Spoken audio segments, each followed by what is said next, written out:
Move and be moved by these savings right now at Team Mazda. Choose a new 25 Mazda CX-50, Mazda CX-70, or Mazda CX-90 and get low 1.9% financing. Discover the Mazda experience and save right now at Baton Rouge's Mazda dealer, Team Mazda.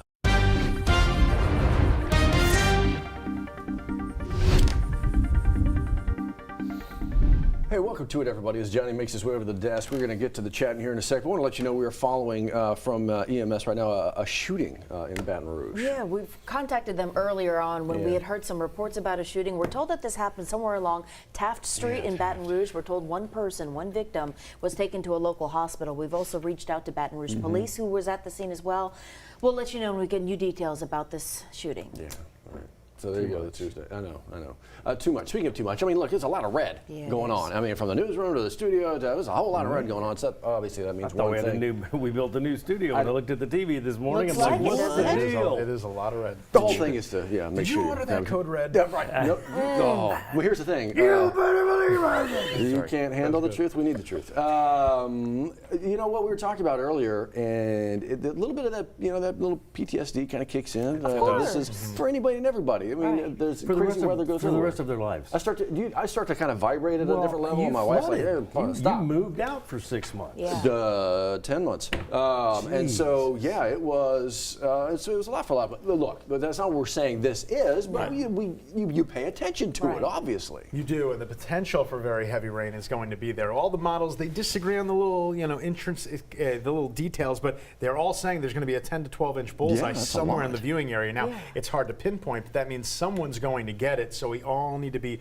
weather alert, weather ready the next couple of days. When you talk about that total amount and that time frame, if you go back to like in 2016, which is what we were talking about, you're looking at 20 plus inches, right, over the course of a 48 to a 72. So you talk about those numbers, and they don't get to that, and so that's great. But still, there are those who very well, they can't handle 3 inches of rain over the course of 6 hours. Yeah, absolutely. It's like the Acadian Pass right there, the Acadian Thruway. They've improved drainage a lot there, but there are still some areas where it will flood in just with a 10-minute downpour. Right. It may drain faster. So my question is today, timing. When should we first see the first rain, and will it be heavy enough this afternoon to close the ferry, for instance? That's a good question. Yeah, we'll just have a couple of nuisance showers this morning. It's not really a big deal, but the main event gets here, I would say, around 6 p.m. The models seem to agree on that. So the morning commute, not bad. The evening commute, I think, could be a lot worse. So school buses that leave about 2:30. They should be hopefully okay, and that's why a lot of the schools are going to go through session today, and they should. They're doing the right thing, but they're putting out the message to everybody that they're going to be on the alert for Wednesday, and the possibility that they might have to close up shop. And again, that's going to be touch and go, but that might be the potential. They might have to close school for tomorrow if it gets bad enough. I think that's why we saw, as of last night, starting at 10 o'clock, we put that first alert out there, not only for Tuesday, but also for Wednesday.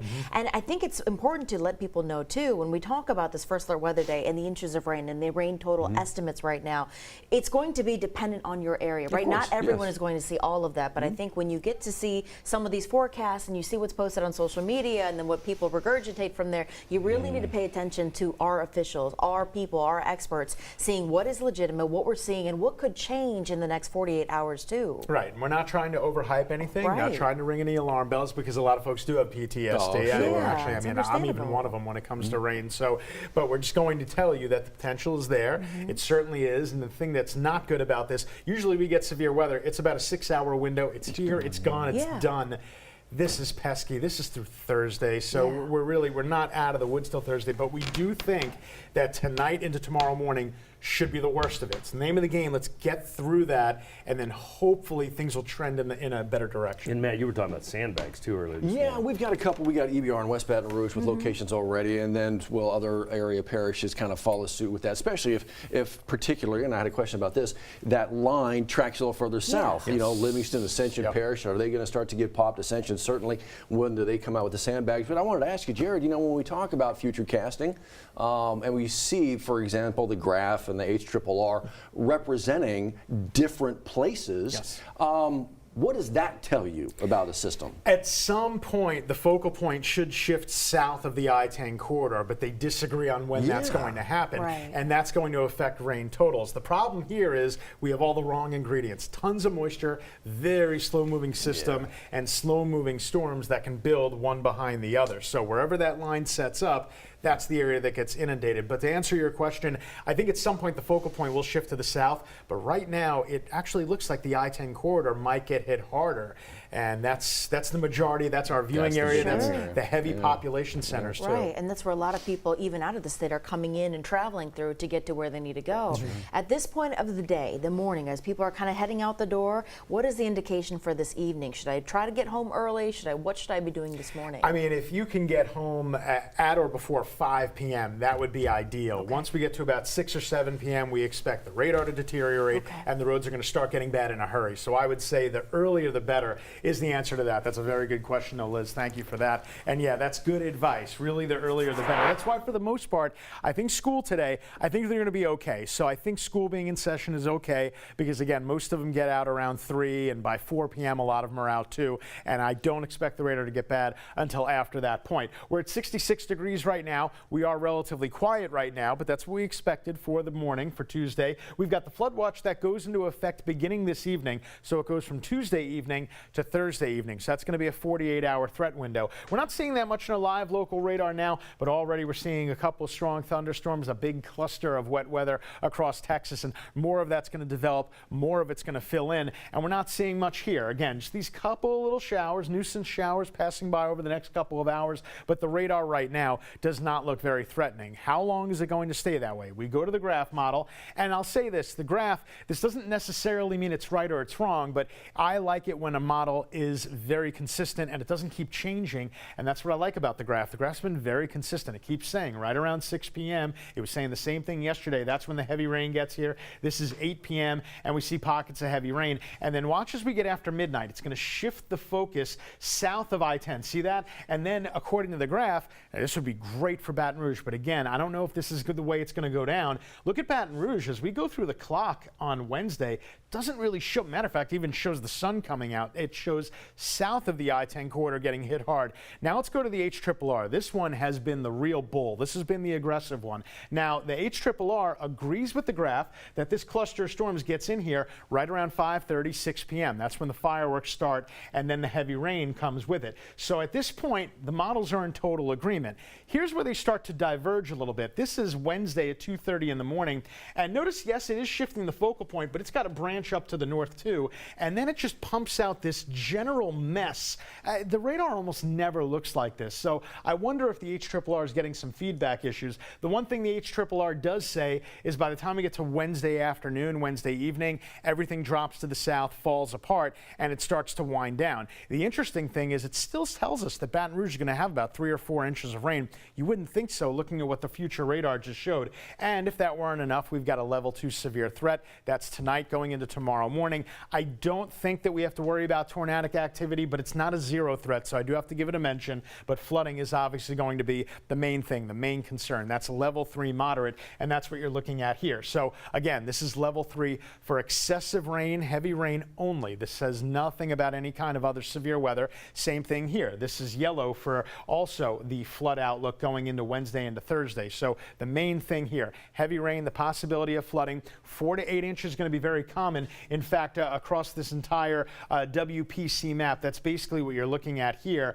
5 inches plus. But again, 4 to 8 for the most part. We'll go with an 80% chance for today, much, much better chance at the tail end of the day. So needless to say, the rain chances are going to stay elevated, very much so in the overnight hours. We leave in the first alert weather day Wednesday, put in a first alert Thursday, and we don't totally get out of the woods, I would say, until probably Thursday. Then Friday and Saturday, just a couple of scattered thunderstorms, hopefully nothing too taxing. And then by Mother's Day Sunday, finally finally we're going to start trending a little bit drier. But it looks like we're going to be socked in over the next few days, Johnny.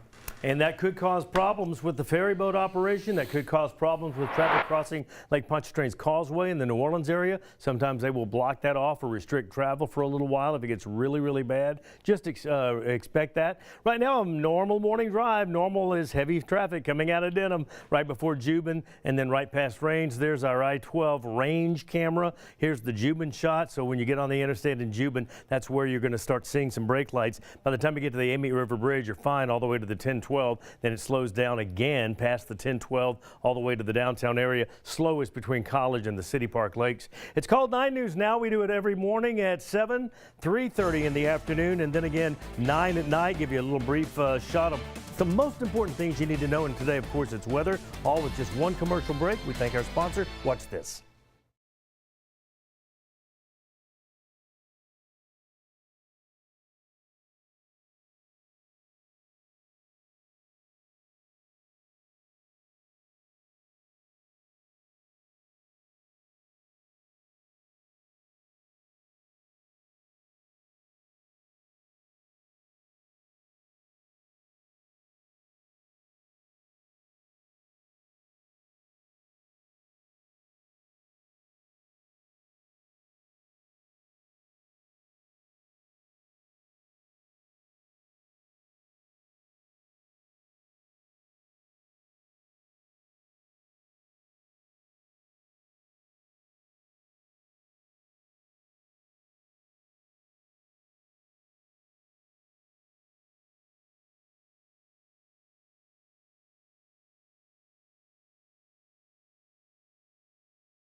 Hey, real quick before you get going, I want to let you know investigators right now are working a couple of shootings, including one that happened earlier this morning. We're told that this happened there on Taft. We're told EMS actually responded to this scene and took one victim to a local hospital. We've reached out to authorities who may be investigating this case, and we'll let you know. That's the other shooting right there, Highland and East Johnson Street, about 9 o'clock last night. That also being investigated, BRPD. We'll bring you the very latest when we know. If you know anything, obviously it's going to be Crime Stoppers at 344 Stop if you can help them out. But here is the headline of the day. The weather and the sandbags. If you need a sandbag, we've got the location in East and West Baton Rouge Parish. You see it there on our website. The goal here is to make sure you've got it ahead of time while the weather is still nice. Yeah. Remember, you bring your own shovel, but they've got everything else there waiting for you because, Jared, we are keeping our eyes on this, and this is looking to be a little bit dicey right now. Yeah, it's going to be a fluid situation, especially tonight. I think the worst of it really is going to be this evening, overnight, into Wednesday morning. Now, we do have several days of rain, but if we can get through tomorrow morning, hopefully we'll be looking a little bit better. We'll be with you every step of the way. Yep. You could be driving a Experience the thrill of a new Honda Accord right now from Team Honda. Named a Car and Driver's 10 Best Award winner for the 39th time. Get 2.99% financing for 60 months right now on your new Accord. At Louisiana's #1 Honda dealer, Team Honda.